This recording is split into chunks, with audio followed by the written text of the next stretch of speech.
Hey guys, welcome to the podcast. Our guest today is a comedian, a country artist, and a heck of a political commentator, and also my friend and a Baste Records artist as well. He also, has around 4 million followers in all. Let's welcome Chad Prather.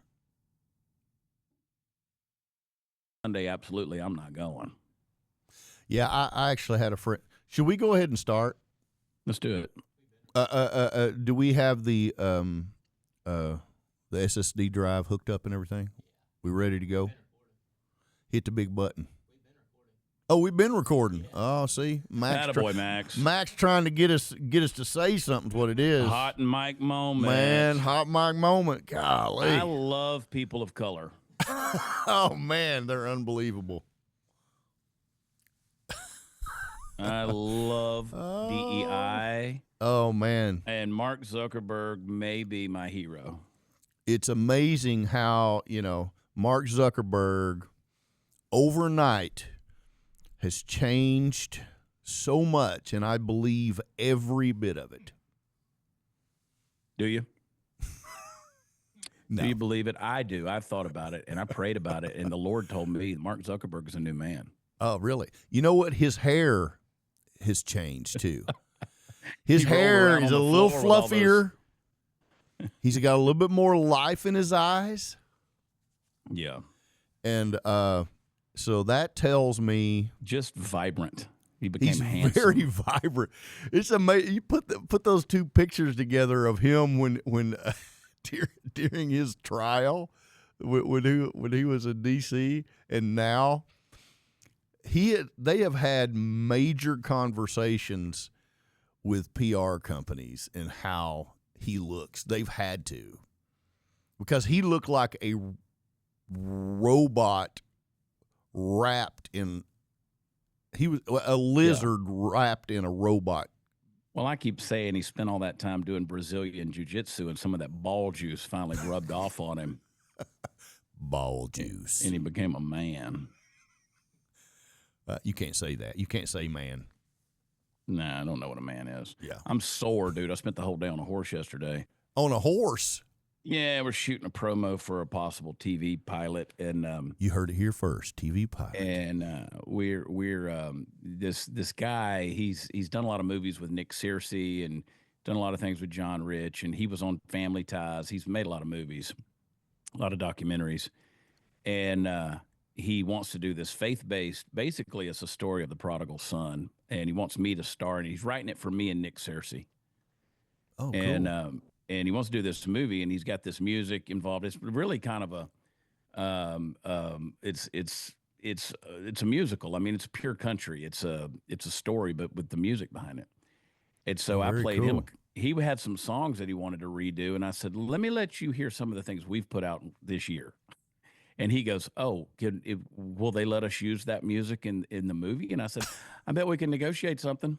Well, yeah, that's. Because the songs we've got out fit perfectly with this movie. He goes, "Oh, my God, that's a God thing." He goes, "These songs fit perfectly in the deal." And I go, "I bet we can work it out. Can work it out." Exactly. So these guys, and they got a lot of money behind them and a lot of, they got some power players behind them. And so, anyway, could be interesting. He's writing this movie Very cool, now. man. That's awesome. So I you've been keeping up with the Congress, the trials that are going on with Pam Bondi and and all those. She's a beast, dude. Oh my gosh, she is. I actually Hexet and all of them. The podcast. When are we starting the podcast? We already did. We didn't start. We did? Okay. Oh yeah, we're keeping all this stuff. Okay, good. Pam Bondi's a beast. Like I didn't know what I was going to think about Pam Bondi because she's kind of come out in favor of certain red flag laws and stuff like that. Right. And you know how people they'll pick one thing that they don't like about you and and they'll crucify you over it for everything. But she held her own, dude. I think she's good for the rule of law when it comes to being an attorney general. And I love that she pushed back the way that she did. Oh my gosh. And Adam Schiff is how is he even here? Yeah. It's unbelievable the things, the things that are going. And she pushed back on, started talking about your, California is, she says the crime rates went up 87%, and he's asking her about, Liz Cheney, if Trump's going to go after Liz Cheney. Yeah, weaponize the DOJ. They always talk about the things they've been doing, right? Exactly. Yeah, it's like, oh yeah, because that's never happened before in the last 4 years. Man, I think that, and it's just weird to me how California keeps putting these people back, and you can't. You just have to believe these people are installed, because there's no way people are that dumb. I mean, Adam Schiff. He lied about the Russian collusion thing. He said he had unequivocal mountains of proof about Russian collusion with Trump. He had nothing. He couldn't produce the facts. I mean, guys like that. And I love what she said to him. She said, "This is the reason you got censured by Congress." Yeah. But there's never any, recourse for these people. There's never any consequences. And I don't know what the hell's wrong with Mazie Hirono from Hawaii. Oh my God! So interested in everybody's sex life. What is that?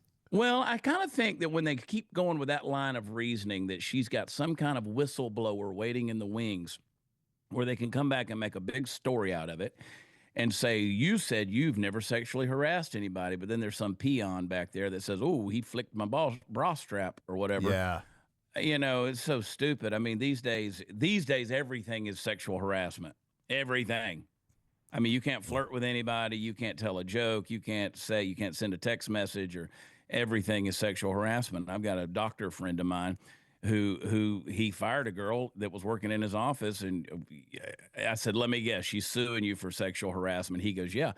He goes, "There's nothing's going to happen because there's cameras all over our office. I mean, you can see everything that's ever happened in here." And he said, "But I still got to pay the dadgum lawyer to fight the thing." Yeah. So I think that's why she does that line of reasoning. There's always somebody out there. Right. Well, I don't know if there's somebody that's maybe she's wanting somebody to maybe approach her or something. Come flick her bra strap. Yeah. Who knows? And again, this is the world we're living in, because the idea that these people who spent $17 million last year in slush fund money for sexual harassment cases, hush money, to buy off these people with these accusations, for them to sit up there in their pompous seat of arrogance and look down their condescending noses at everybody else and accuse them of some kind of sexual harassment, is insane. I mean, you talk about the pot calling the kettle black. Oh yeah, who was it? Was it? I can't remember which congressman after the Hegseth thing, where they, they were hounding him on the allegations of him, being drunk and being Tim Kaine. Was it Tim Kaine? Yeah, Tim Kaine from Virginia. That talked about the people. He says, now what if they, how many people have been sent home because they're drunk? Or they show up at night to place their votes. They show up at night, drunk. And he literally said, "Oh, so Senator Kaine, or I guess I should say the senator from Virginia."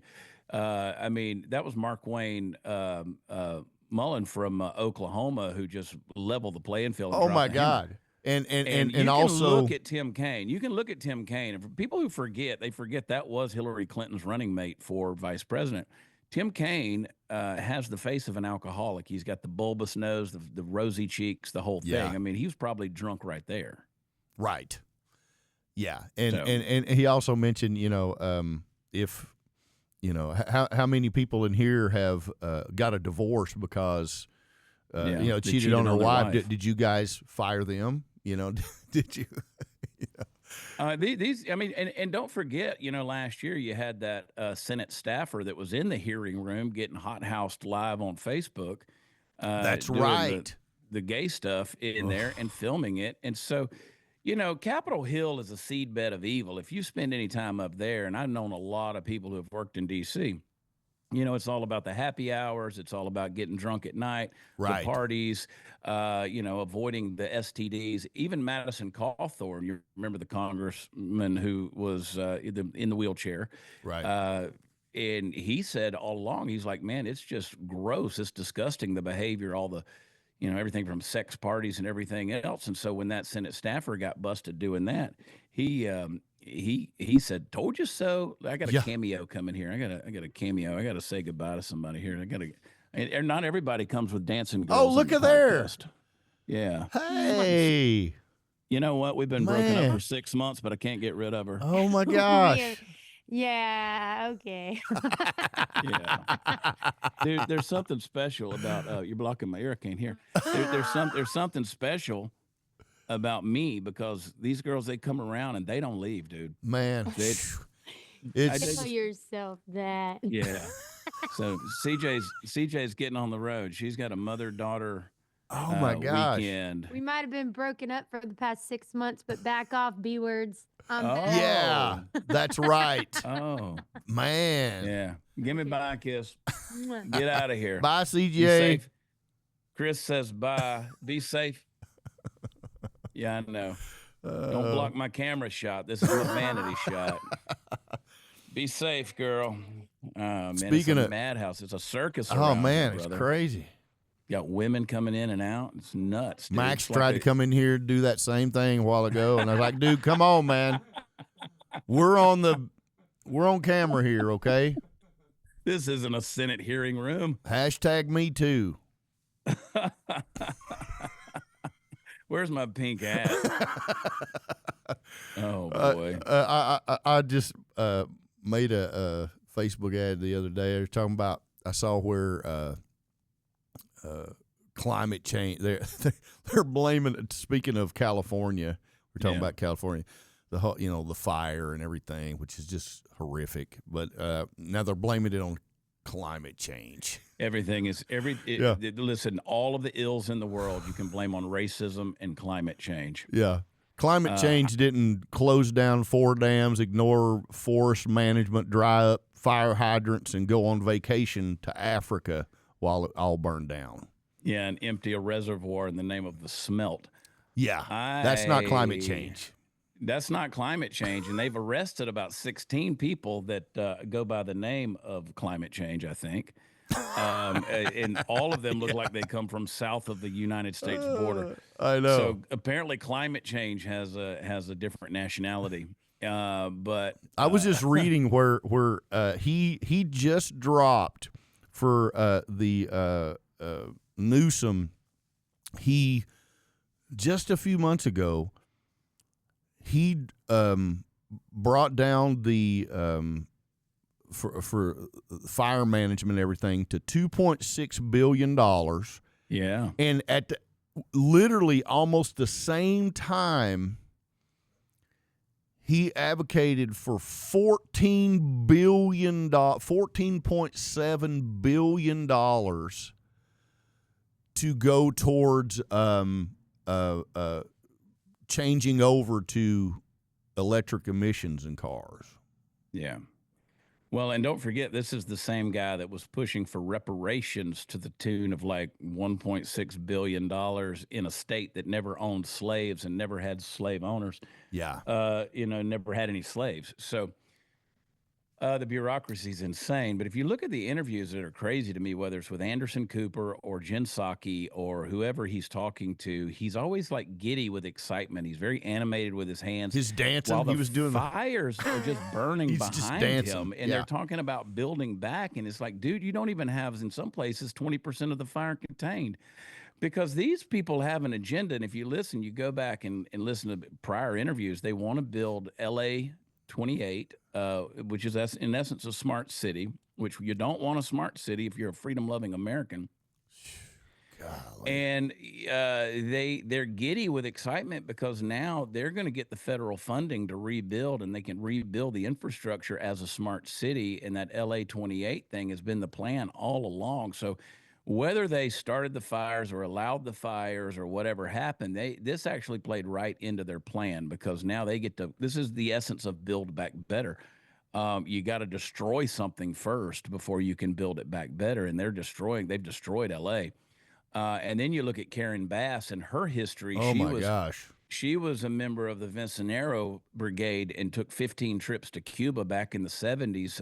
She was going to Cuba every 6 months to learn radicalization tactics from the Castro regime. And then she came back and helped train Weather Underground and M19, which was the women's terrorist group, domestic terrorist group that bombed the West Wing of the Capitol November 7th, 1983. She's a radical, dude. I mean, she's an absolute communist radical. And just think, So we they're almost all got about her. We almost got her to run for president, you know, because she was in the running. She was in the running with Kamala. Yeah, they were in talks about her being potentially a vice presidential pick. Yeah. And they decided that she was too radical for the radicals. But this is why these people, like when she got off the plane and that interviewer stopped her and was saying, you know, you're in Ghana. There's a reason she keeps going to Africa too, because again, these are communist interests. And she's in Ghana. She comes back and she says, do you not take responsibility for any of this and being gone? She just sits there and stares. Silence. And walks off because they know they're not going to have to give an account for anything. These people are abject radicals, dude. And it's crazy. Yeah. I mean, I wish I could just do stuff and not have to ever give an account for anything that I do. I know that's right. I've tried, but it doesn't work. Well, that's the thing. Well, you need to go Democrat. You know, if you went Democrat, you could do anything. Like there's certain things I've tried in life that just don't take, like gay. Right. There's there's being a woman. I make an ugly woman. I know that life would be easier if I could be all these things. Like if I could take a pill and just wake up every day sexually with all my options open, that would make life easier. But I just can't go that route. And so I don't know that liberalism, communism, socialism, or Marxism is a good fit for me either. I just like to have. I don't like party speak. I don't like communal speak. I like to speak for myself and have free thought. I don't believe in disinformation or misinformation or hate speech because in the free market of ideas, those things don't exist. And so, here we are. Just, we get banned, we get demonetized, deplatformed. Hey, I got an idea. Throttled and censored, all because we spoke our mind. Exactly. I got an idea, though. Instead of non-binary, let's go all binary. All binary. Everything. Yeah. So we identify as everything that will make our lives better. I think you could whatever goes with the flow. Like the old Cheech and Chong movie where he says, that guy's trisexual. He'll try chickens, try mud, try anything. Just anything, dude. And so I think that's what the pan or the amoral or the pansexual or the gender fluid, I think that's what they try to do, just be anything. So I could be a black woman named Janiqua and go to the FEMA office and maybe get more money if I identify that way. You know, the thing about non-binary, I don't want to single them out, but the thing that gets me about that is if you are saying, okay, if you're saying they're two genders, right, and you're neither one of those, that's a zero, which is half of being binary, which is ones and zeros. So you're still a zero if you're non-binary. So yeah, you are a glitch in the matrix. Exactly. Is what you are. You're half of binary if you're non-binary. You're a glitch in your daddy's britches. That's I love a being a part of a glitch. A britches glitch. I love being a part of a non-woke podcast because you can call these things as they are. Yeah. It's confusion and insanity. I don't know if you've ever seen the Babylon Bee's guide to gender, or woke. They've got two books out. One's about woke and another's about gender. They're hilarious, man. I'll have to check that out. But these are cults, man. These are cults. I called it 25 years ago, talking about the advent of postmodernism.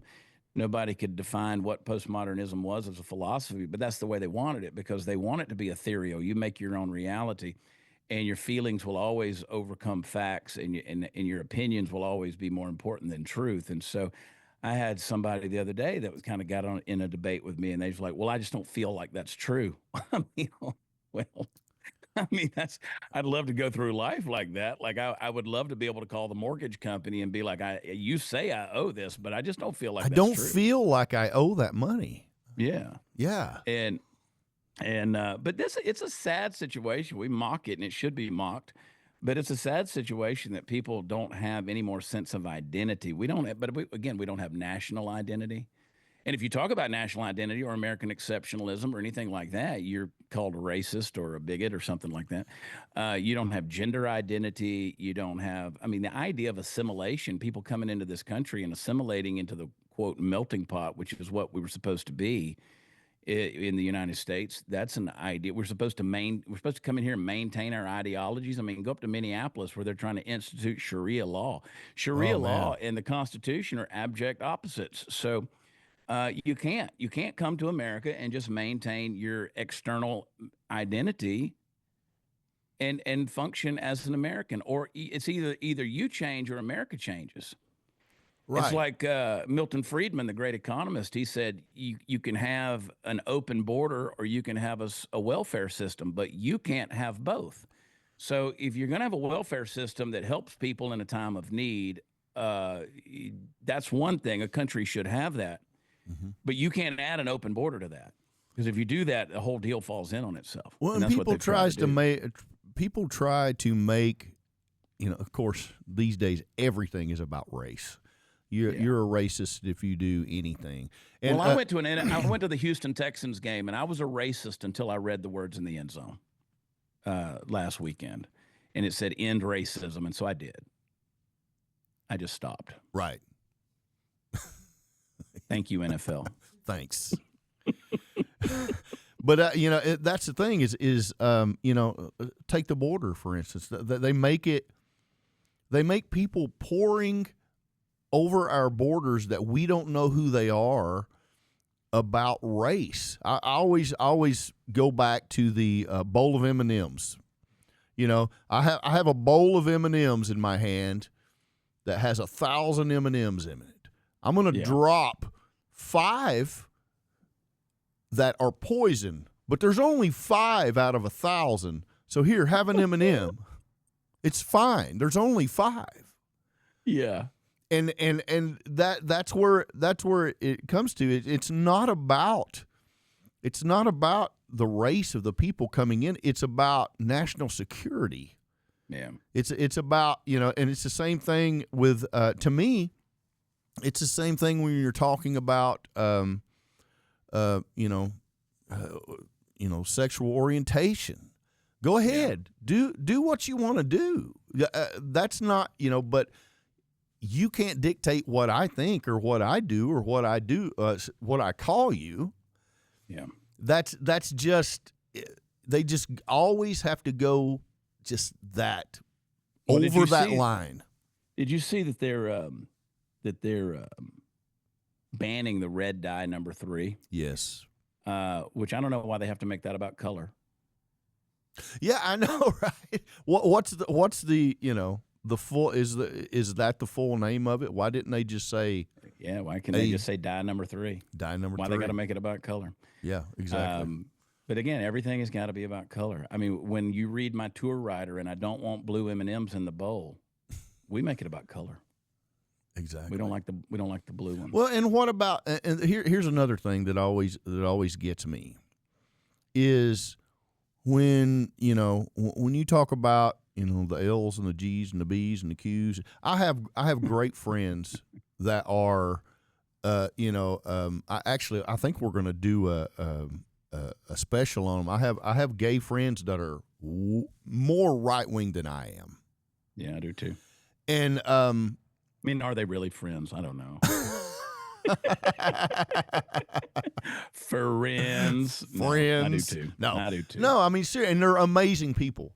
And it's just people want to, well, you're bashing these people. No, it's actually because of those people. It's because of there are other people who think differently than you when that matter. So when you say that, you're whatever you are, or you're a dog, or you're you want to be a dog, or you want to be a cat, which that's a thing, why don't they have their own bathrooms? Right. Why don't we have litter boxes? Yeah. For the people who think they're dogs and cats. What they've tried to put them in some school classrooms. Exactly. So where does it stop? And why did it stop there? Why did the people where you stopped, why do they matter less than someone you're talking about? We have to bring back common sense. It's gotten to be so ridiculous that even the left is. And I think that's what happened, that's what happened this election is they went so far, and now we have, where they're reading child pornography in schools and defending it.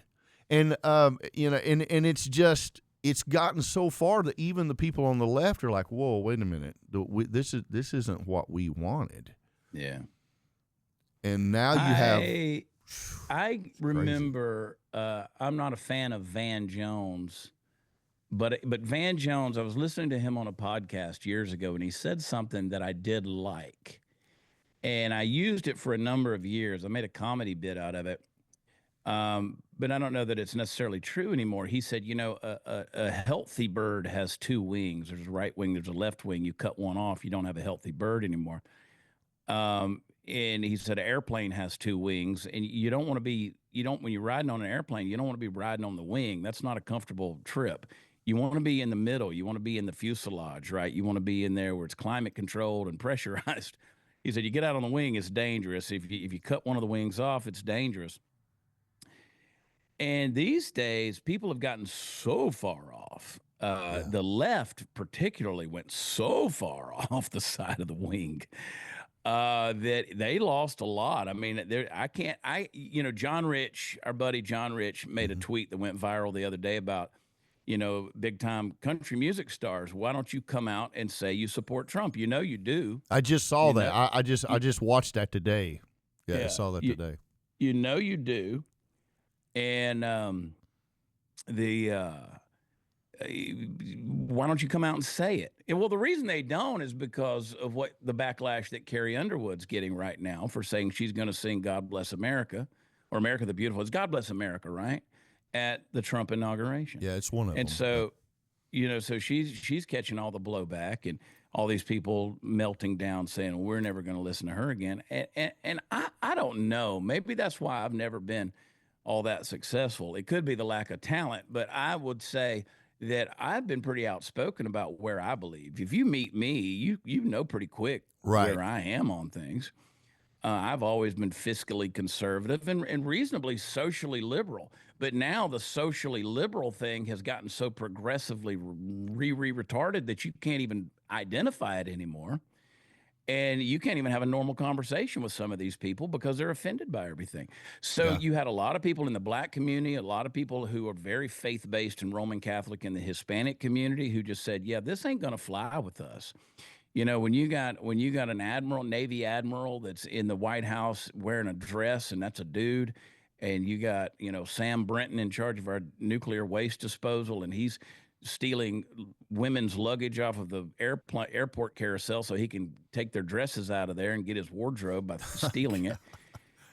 And you got guys in the military wearing a dog mask because that's their kink fetish. I mean, after a while, you can only prance so many fairies out there before you go, none of this makes any sense anymore. This doesn't work. And so a lot of people woke up to that. Not to mention the fact they couldn't afford eggs and gas and groceries and milk, but that, just that being alive. Yeah, that had a big part of it. And just the absolute implementation of incompetence that was done on purpose in the Biden administration. I hope that is forever etched in people's memories. And we know just how bad they hate us. But people will forget. Their memories are so short, man. Isn't it funny though now how people are flocking to Trump?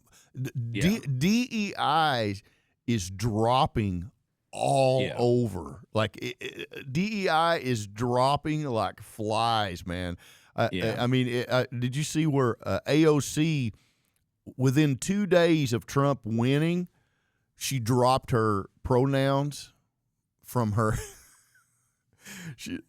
People are like, okay, well, we don't have to do it. And all these companies are dropping. I said, well, of course, Facebook. There's a bunch of them that are just dropping the DEI stuff, and it's. Like I said, they're going to make it about hate. They're going to make it about race and hate. Oh, my God, you hate these people. No, we just want good people in those positions, the best people. Who was it? I can't remember which airline said our biggest thing this year in finding pilots is going United. United is we want to be diverse. What about the best pilot?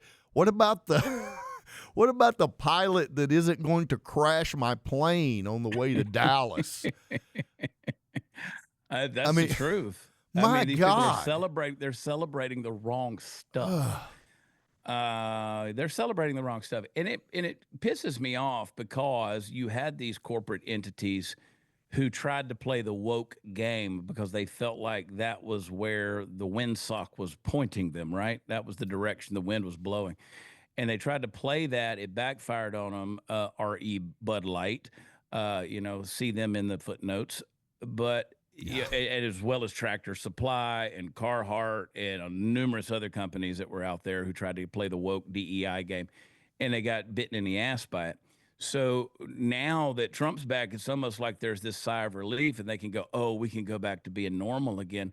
Well, it bothers me that you guys tried to be abnormal just to pander to people. Like Jaguar comes out the other week and comes out with this whole new thing. And how ridiculous was that? It looked like adult Teletubbies on the commercial. It wasn't even a car. It wasn't even a car on the freaking commercial.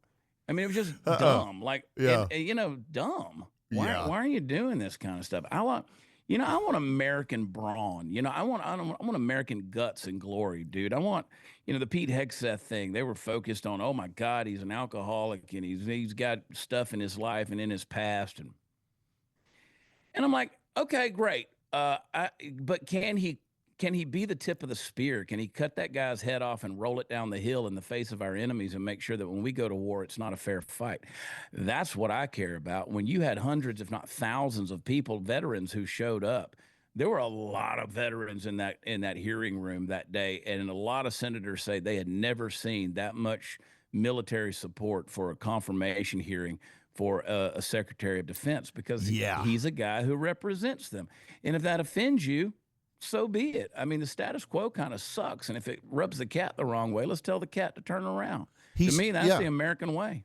And they were going on about the, it's something else that they always try to make, about being misogynistic or whatever, women in combat.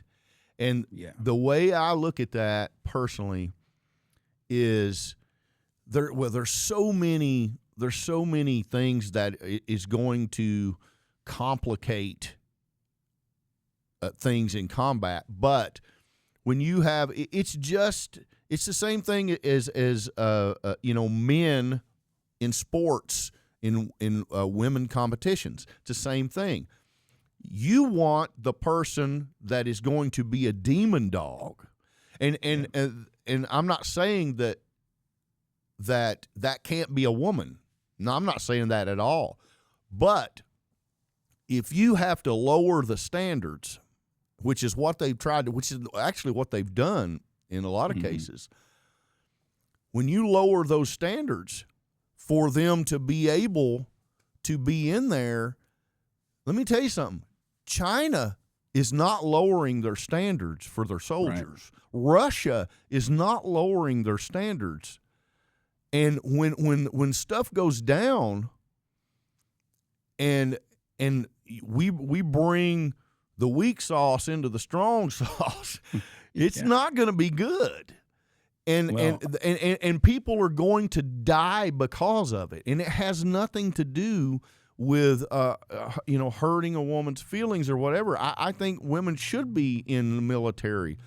But when it comes to things like that, if they can't meet that goal, if they can't come and be a Navy SEAL where everyone else competes, then they shouldn't be there as well as any man that can't compete at that level. Yeah. Well, there may be some women. There may be women out there that can kick some men's asses. Oh, absolutely. I know there's lots of women that can kick my ass. Yeah, but there's no woman that can kick all men's asses. Okay, so that's the standard. You can't. There's no woman out there that can beat the hell out of every man, because there's always going to be a tougher dude. There just is, and that's the standard for our war fighters. It's up here. If the standard is here, and this is a great one for like the alpha female that's out there, you don't bring the standard down here so she can maybe reach to there. That's not what you're doing. The natural inclination, the way God created us, is for a man to be a protector of a woman. If I'm fighting shoulder to shoulder with a woman in combat, I'm going to have that inclination to protect that woman. It's just a thing, and it's going to distract me. That is a deal, and that's exactly the stuff that Hegseth has consistently tried to convey to people. Now, I agree women should not be in combat. I think women play a very important role in society. They play an important role in our liberty and freedom. It's a crucial role, but I don't think they're the ones who should be out there mopping up blood and guts. I know a lot of veterans who have seen things that the human mind is not created to see and experience. You know, I've worked with veterans my entire career. I've worked with folks with PTS, people that are suicidal. I just got a message last night from a friend of mine who we made a video together years ago because he tried to kill himself and it didn't work. And he came back from Fallujah and brought the demons with him, you know, and he has a powerful testimony. He last night reached out to me. He said, I'm talking to somebody else and I want to be able to show them that video and I can't find it. And so I've dealt with these people on it, and I don't want a woman to have to deal with that. I don't. I believe that I just don't want a woman to have to deal with that. And I'm not a war fighter. I'm not military. And so people can tell me to shut up, but I agree with those who are in that position. I mean, there ain't a woman alive that can beat up Tim Kennedy. There ain't a woman alive that can take that dude. I mean, there just ain't. And most men can't take Tim Kennedy, and who, by the way, was also in the Senate hearing the other day. Right. And I will say this. I want. Oh, sorry, go ahead. Those are the guys I want. I mean, last time I was with Tim Kennedy, I said, where are you headed after you leave here? He goes, I'm going to get $400,000 cash out of my safe, and I'm going to Sudan to help rescue people. And I'm like, okay. Okay. It's a Wednesday. Yeah, call me. Call me. Yeah. But for me, it's like there are some I want to make sure that people know, too, that I think there's unbelievably brave women. Absolutely. That that can go out, that want to go out and do this. Yeah. Like I'm not saying that at all. It's just biology, and it's and to a degree, maybe even capable of doing it. Yeah. And if they're capable, if they can do it. There may be some that are capable of doing it even better than some men, but you're not capable of doing it better than all men. And that's why, whenever, for instance, when they were running all of these, these DEI practices in the military, and the Navy, I think, the Air Force, they lowered their standards for physical fitness for their pilots. And then the Navy was putting out stuff where they were jogging with pride flags, which pissed me off, in these advertisements and stuff. And then they're advertising this woke military.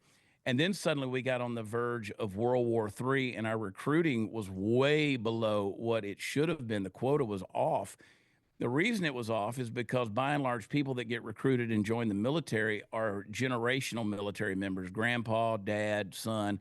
They're all in the military, and they were losing that because the DEI woke mind virus was turning people off from joining, and they were advertising to the black women and all this kind of stuff. They were doing that. And then suddenly we got on the precipice of World War III, and suddenly white dudes jumping out of planes and the Army commercials came back. Like suddenly that got important again. And, Right. and you can, I mean, it's just literally what happened because they were like, oh, we got to quit playing this nonsense and quit playing tiddlywinks and go back to war fighting. And we got to recruit those people. And they know that by and large, it's the people who are coming from a lower income, part of our country. And these people who have the military has been a way of life for their family. And it's like, we got to go back to recruiting these people. What is the it's the old Josh Thompson song, Round Here? Oh yeah. It says, Yeah.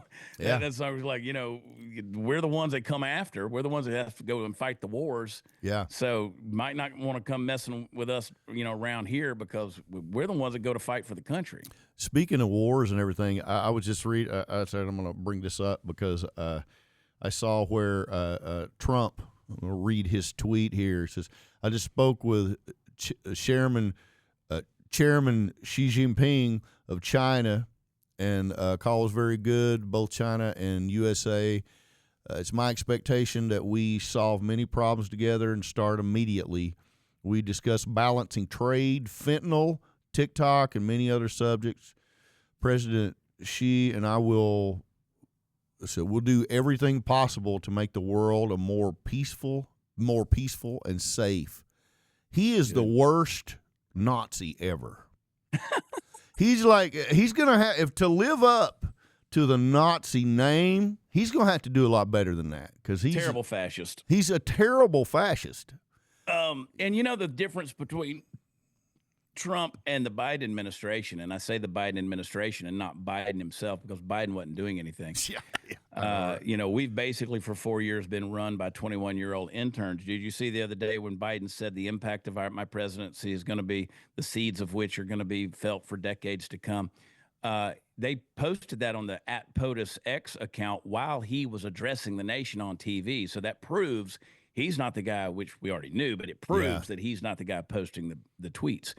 Yeah. The difference between the Biden administration and Trump is proactive. Right. The Biden administration sat back and waited for things to happen, and they were reactionary, and their reactions weren't even good. Their responses weren't even swift.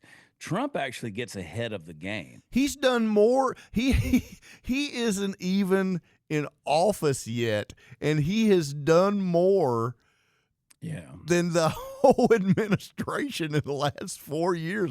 People are coming to him because they know strength and they know things are going to get done or things are going to happen. When he says, when he tells the Middle East, all hell's about to break loose on you.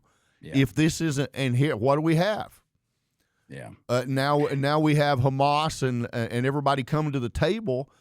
Why do you think that? You think that's because of Joe Biden? Of course, Joe Biden come up there and said, "Look what I did." And what's cool about the whole thing? It's interesting if you think about it. Trump did it in such a way so the Biden administration could take credit for it. Because at the end of the day, Trump doesn't have any power yet. Right. So he did it in such a way, basically said, here's the deal.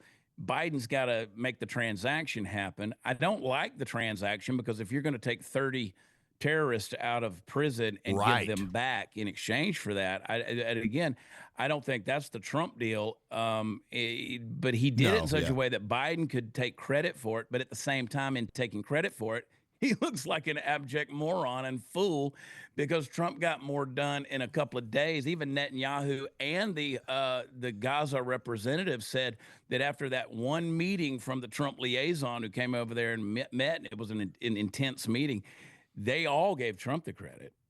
So yeah, well, they know that Trump, when he says he's going to do something, he no matter what it is, whether you think it could happen. I mean, when he says all hell's going to break loose, you can bet hell's coming. Well, when he shows you a picture of your house and says, "Oh, I love that story," yeah. And all you got to do is ask Iran's General Soleimani. He turned him into mincemeat hamburger stroganoff on the airport tarmac, and then posted pictures of his liquid goo that was laying there with his entrails peeling out on the hot asphalt. From a drone strike. I mean, that was a precision shot right there. Or ask al-Baghdadi, who they went in there and sent the dog in there and got him, and he cried like a dog. He cried like a dog. He cried like a dog. He cried like a dog. I wouldn't have cried, but he cried like a dog. It was an amazing dog. I don't know if you know these dogs. These dogs are fabulous. Dogs would have been better. Dogs wouldn't have cried as much. Dogs don't cry. Dogs don't cry. I don't know if you know this or not. The dogs don't cry. Oh. It's what just, a time to be alive. Oh, man. it really is. I was thinking about that the other day. I said, it hit me the other day, all this stuff going on, that I can't believe that we're alive at this time. And you think you look at the history books, and you think of all that stuff, the stuff that happened, back in Washington days, back in to Lincoln, and you think, oh man, that was crazy to be alive back in that time. We're in times like that right now. These are historic times. You look at the things you've seen. You've seen the greatest political comeback in the history of the world. You watched a podcast between the biggest media influencer and the most famous man in the world, between Joe Rogan and Donald Trump. You were able to witness that. That's historic. I mean, Donald Trump is the most famous man who has ever existed. I mean, by any definition of fame, He's got to be. He's the most famous man who's ever existed. There.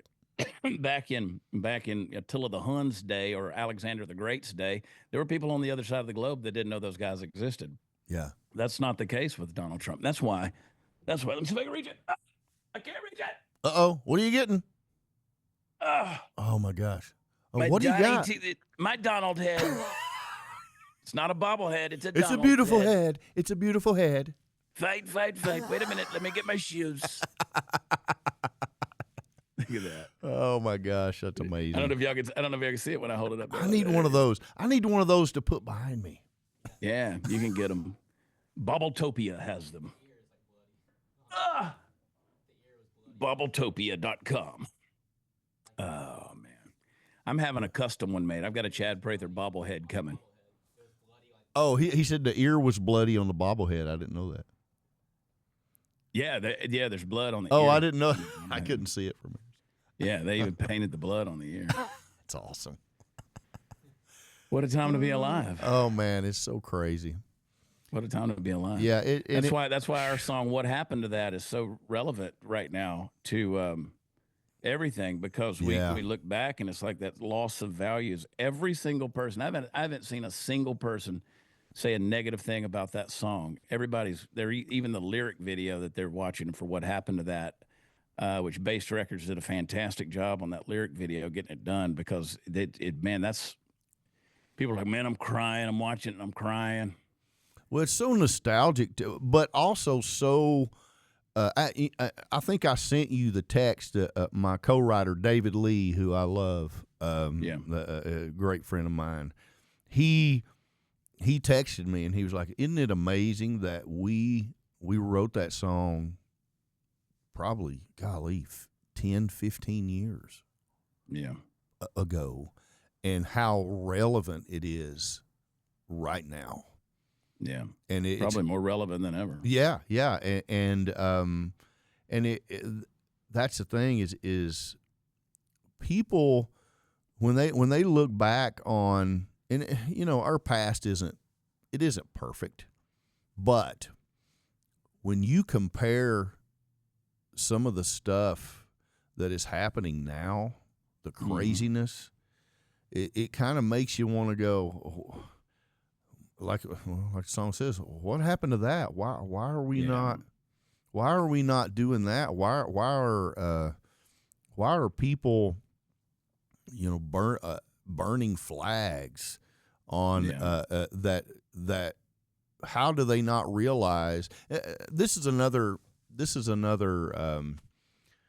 theory of mine, that a lot of times when things in history start going awry and people start losing their minds, I think there's a correlation in how long it's been since they felt what freedom costs. Yeah. So people have forgotten about the people who gave their lives and people who, the reason we're not speaking Japanese or German to this day Right. in this country gave them the right to bitch and complain about America. Yeah. And people, after you go for so long, I think some people forget that. And once you get so far away from that, you have to have things happen that jolt you in place. Oh, that's the sad part. Yeah, it really is. That's the sad part. There's always the chaos that opens people's eyes. I mean, we're seeing that happen in Southern California right now, where a lot of people, are losing these $20 million homes, and they're coming out and they're going, you know what, screw Gavin Newsom. It's like, well, you should have screwed him a long time ago. That's the.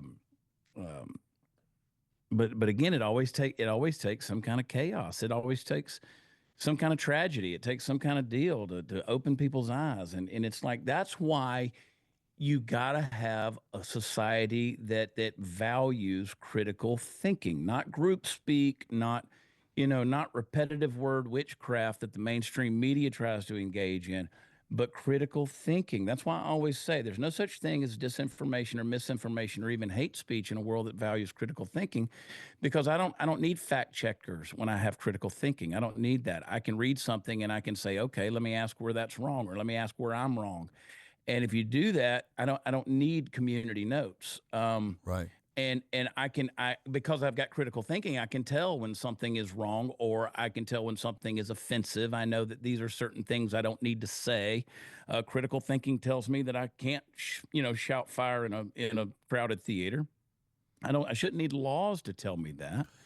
Isn't it funny how the mainstream media is telling, of course, Joe Rogans of the world and all that. They're like, well, we have people who go in and we make sure what we're saying is correct before we say it. And I'm like, what?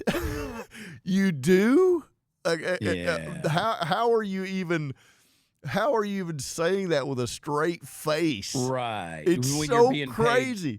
Millions of dollars by Pfizer or Moderna. And exactly. They're saying, there's this guy, this podcast guy that is basically blowing everybody out of the water, and it's just not fair because he's able to say what he wants to say, and we have to go through all that. I said, well, what they're saying is actually a lot of it's being proven true.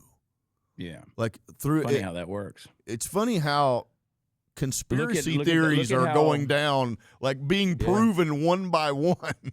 Yeah, and that's another thing that's going to take a lot of tragedy to make people's eyes open. You got the Chris Cuomos of the world now who's saying, I never criticized anybody or attacked anybody for using ivermectin. I didn't go after Joe Rogan for his talk on ivermectin. Yeah, you did. We remember roll the tape. Dude. I mean, you literally said it every night. You and Don Lemon sat there and made fun of people. And now, like one of my sponsors, the wellness company, I'll give you that right there, twc.health/Chad. Go over there and get your emergency medical kit with your prescriptions in case you can't get them from China, because that's where prescriptions come from. twc.health/Chad. But they sell ivermectin. I mean, back in the day, we got penalized if we used the word ivermectin on a podcast. I mean, YouTube would actually put a strike on you if you used the word ivermectin. And now you can go there and you can go to this place, the wellness company, and you can actually order bottles of ivermectin. You know why? Because it works.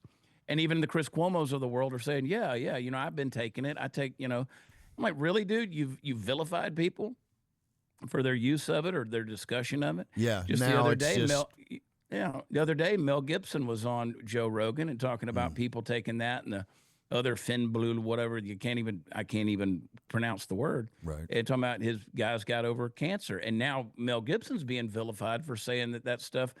I'll tell you what, if I get cancer, I know what I'm taking, and it ain't going to be big pharmas and the medical industrial complexes radiation. They're going to pump in my body and kill me by proxy. I'm not going to be doing that. I'll go out fighting my own way, and that's my right as a human being. I can That's do that. 100% you're right. Yeah. So here we are, man. I know. Here we are. They want to shut us up, Chris. I know. And here we are talking anyway.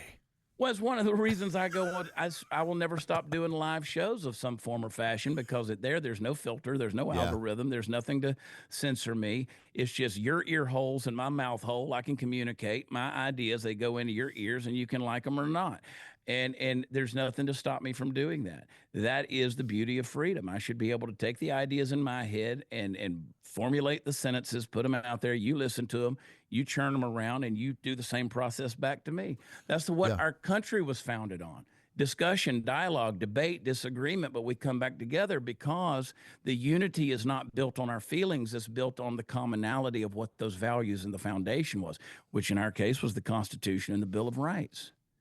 And this idea that is America, John Locke's principles of freedom, life, liberty, and property, those things have all been eradicated or taxed half to death. It's so, what are we going to do? What are we going to do?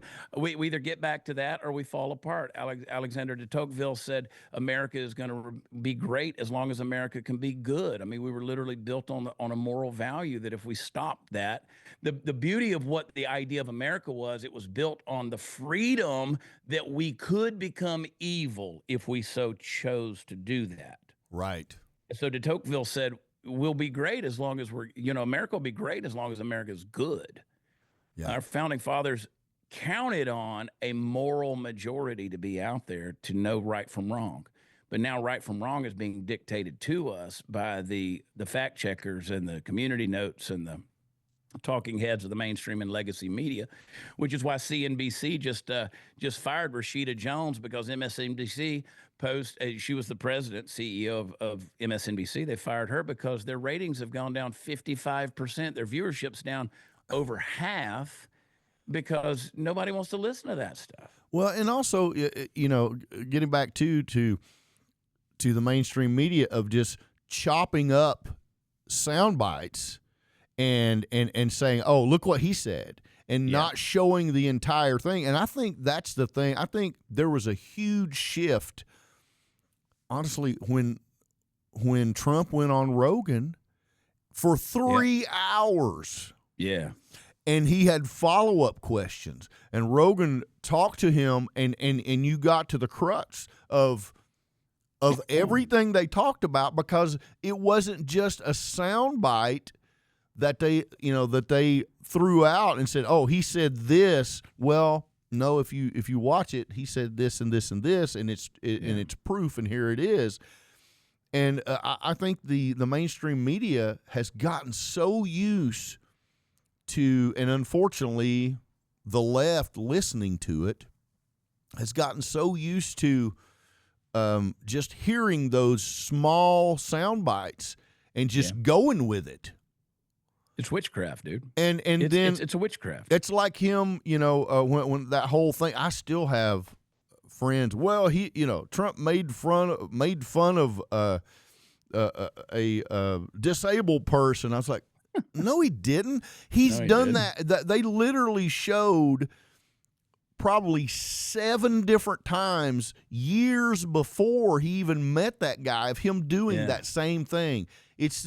And so it completely debunked it. But they still, of course, they put the lie on page 1 and they put the retraction on page 10. Well, the sheer fact that Barack Obama, right there before the election, still trotted out the good people on both sides. The good people on both sides. Yeah. And you ran with that. And that's why Joe Rogan even said, he goes, I used to sort of like the guy. He goes, but no, I don't like the guy anymore. If you're going to lie that blatantly and you're going to keep trotting that out, that's completely dishonest. That's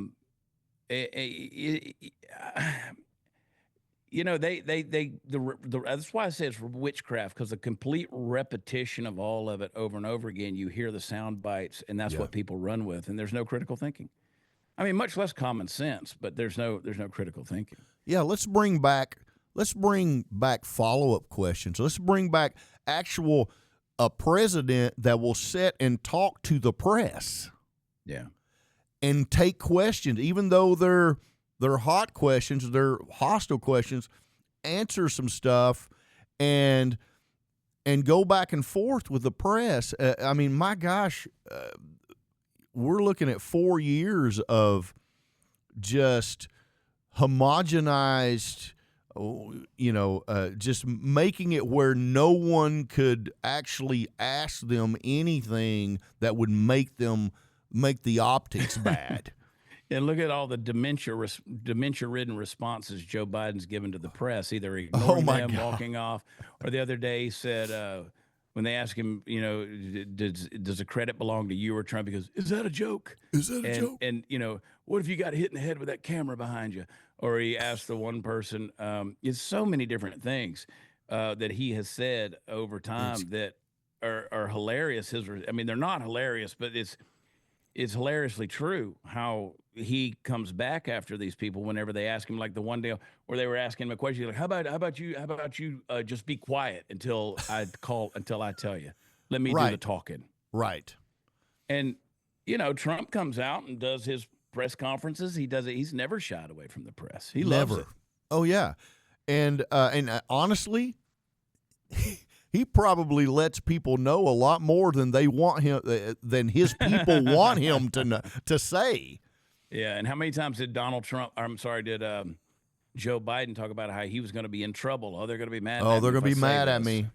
Yeah, who's they? Who's they? Who are these people? But like you talked about Trump going on the Joe Rogan thing and doing for 3 hours. The same invitation was extended to Kamala. Yeah, and it came out later on that it was her staffers. I mean, she couldn't handle 3 hours. There is no way. Can you imagine? But they said her staffers, this was their excuse. The staffers were the ones who were not comfortable being around Joe Rogan. Really? Oh my! I mean, God. Are you that soft-shelled that you're? I mean, you can't handle Joe Rogan, but you're gonna handle Xi Jinping or Vladimir Putin? Yeah. Well, or Kim Jong-un. Exactly, and also what I mean. We're coming from a generation. There's a tsunami of wimps that are coming, that are supposedly, college educated, that are coming into power. Unfortunately, or at least part of it. People, this is the generation that is coming in that when someone spray painted Trump on a college, the college sidewalk, that they offered therapy for the kids and a safe space that saw that for months. People writing the word Trump in chalk on a sidewalk, and what's funny it was chalk, is where what they offered in the safe spaces. Quiet tents. There was stuffed animals. There were coloring books and crayons that were provided. What happens when these people step into the real world? Well, what happens when you go to work for corporate America and you take a break and you come back and there's a box sitting on your desk and it's there so you can put all your crap in it because you've been fired and now you're unemployed? You're not ready to deal with that. You're not ready to deal with that type of rejection, the law. And so that's why you have these people with no more sense of identity or pride in themselves who film themselves having these freaking meltdowns in their car and post it on TikTok for the whole world to make fun of them. Well, Chad, like, that's you not because have any more dignity. Chad, that's because now that's a condition. Now that's called being time blind. Okay, that's why they were late. They're time blind. It's a condition. So let's be conscious of that. Okay. I don't know. I'm a grown man. The older I get and the higher my estrogen levels get hormonally, I cry a lot too. At my age, I used to want to go to the gym or do something or go, kill something. But now I just want to nest and cry and get DoorDash. But I will tell you, I'm not going to film myself crying and post it on TikTok. That kills me. Where they're going,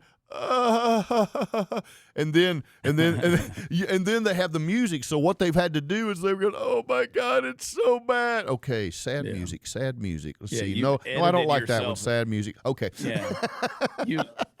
You loaded this to CapCut and then added sound to it with an overlay and a filter, and it's like, good God. This is why every time I do a live show and I sing my song, I got my song that came out a few years ago. I remember now what it was I was going to tell you. In it regards to the songs that are online. We need to get rid of some of the stuff that's out there, some of my old stuff. And you guys have the power to do it. You're my record label. Let's get rid of some of these old songs. But when I do Beat That Ass on stage, I always ask people, I'm like, how many people in here had your ass beat growing up? And man, they go crazy. I mean, just raucous applause. They cheer, they laugh, the whole thing. They love it. And the reason people like you and me can celebrate having our ass beaten by our parents growing up is because we look back on that and we know now our parents did that because they loved us. Absolutely. It wasn't abuse. They did it because they loved us. And so now we realize we survived it. We were better because of it. And we want to bring back a sense of discipline. And I say in the song, time out is for losers.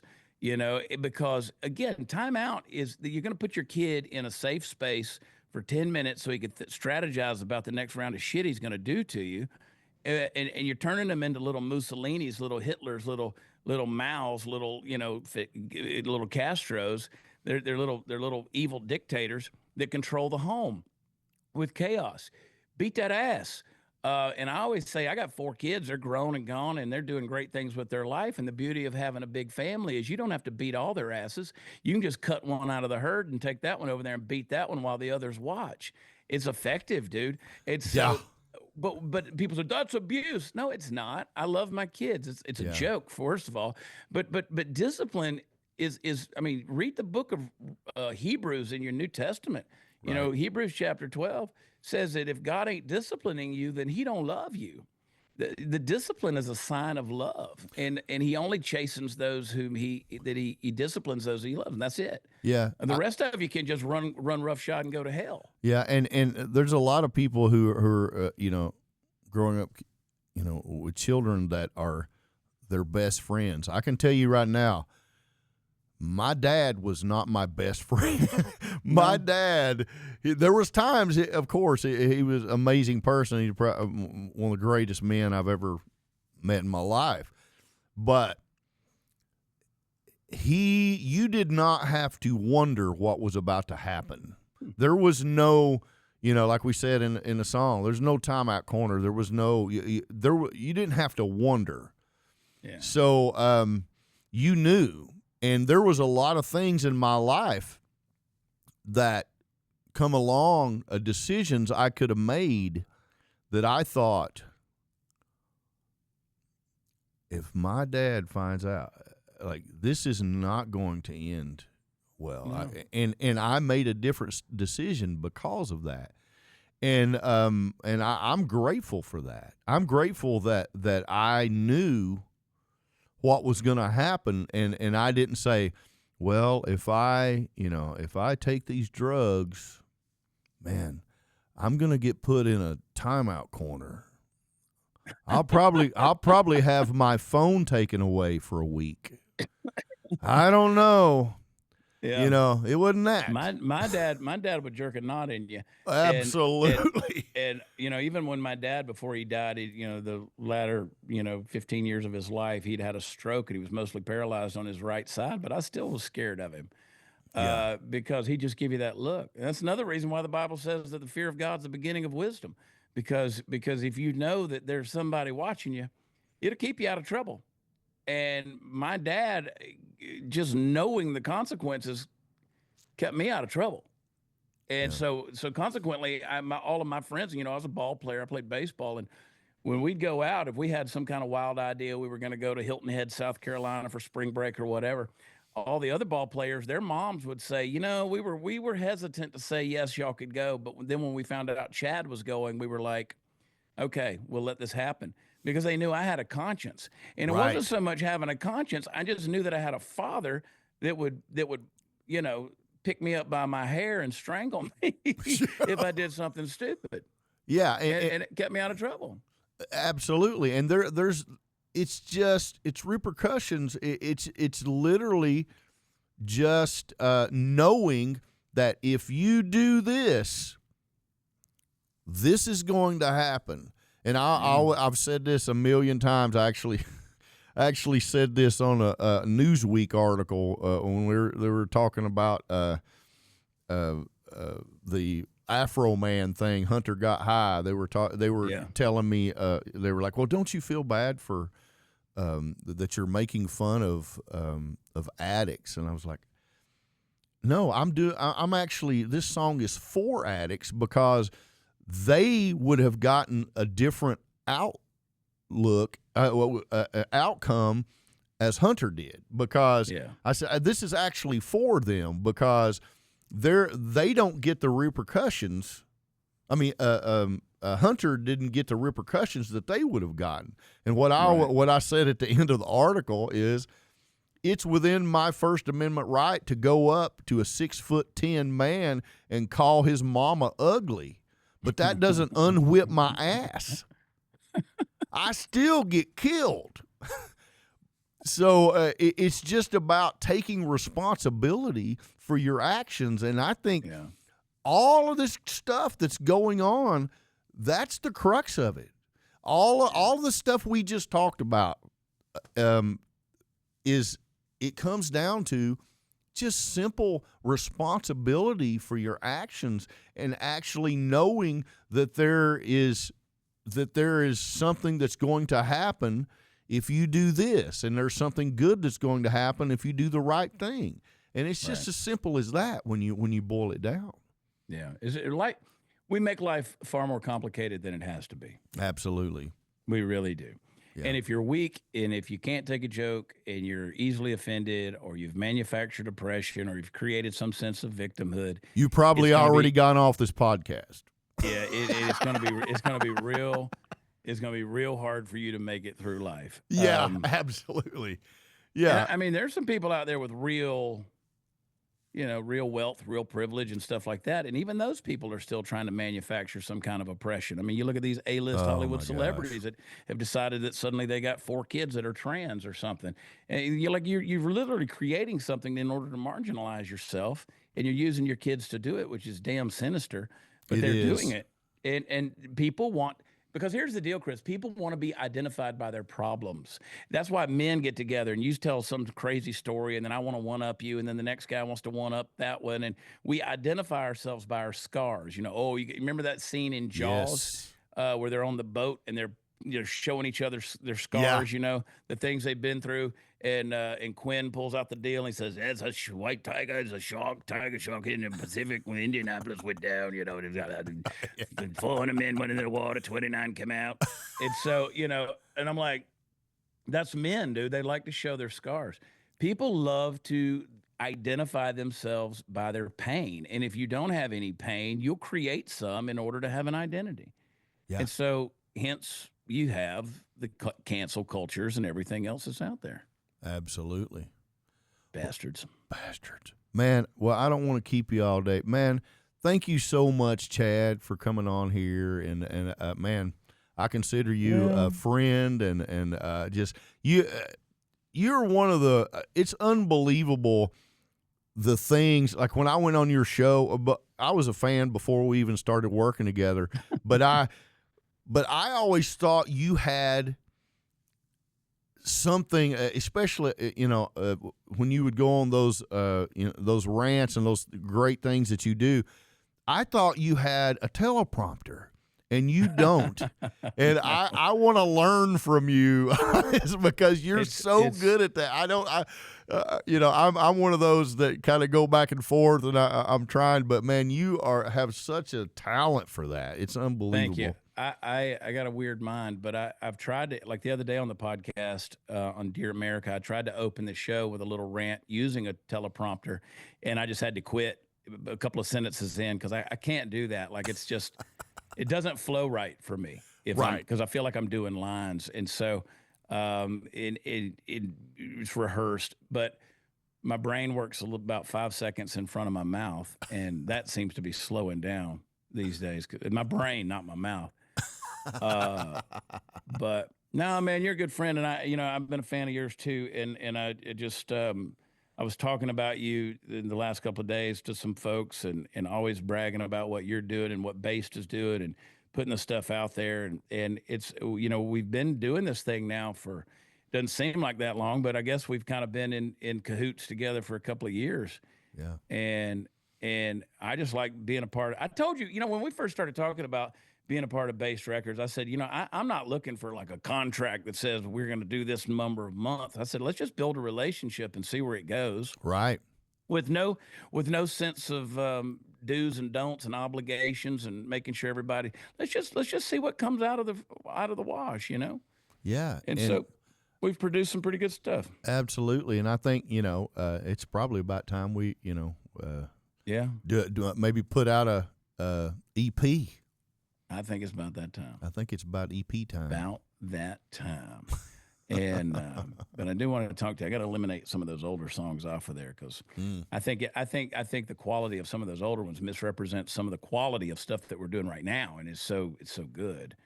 I don't want people to get lost. I want them to focus on the good stuff. You know what I mean?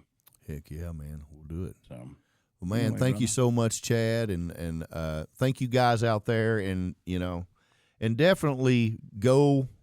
If you haven't already, go follow Chad because he's amazing, and wherever you're watching this, subscribe and like, just kind of caress the like button. Everybody says smash it. I don't like caress that. It. Don't just kind of caress the like button. Yeah. Don't smash it. Everybody says that because things are expensive. Phones are expensive. So just kind of just play with it and just rub it. Just rub it a little bit.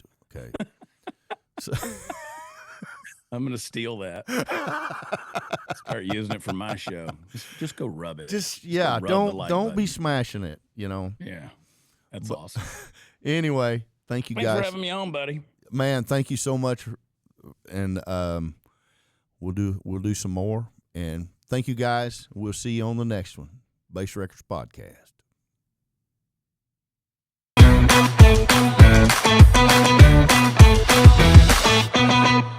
Hey guys, go grab the Second Amendment loving peace sign shirt because everyone loves peace, but people like us know it isn't free. Go check it out and stay triggered.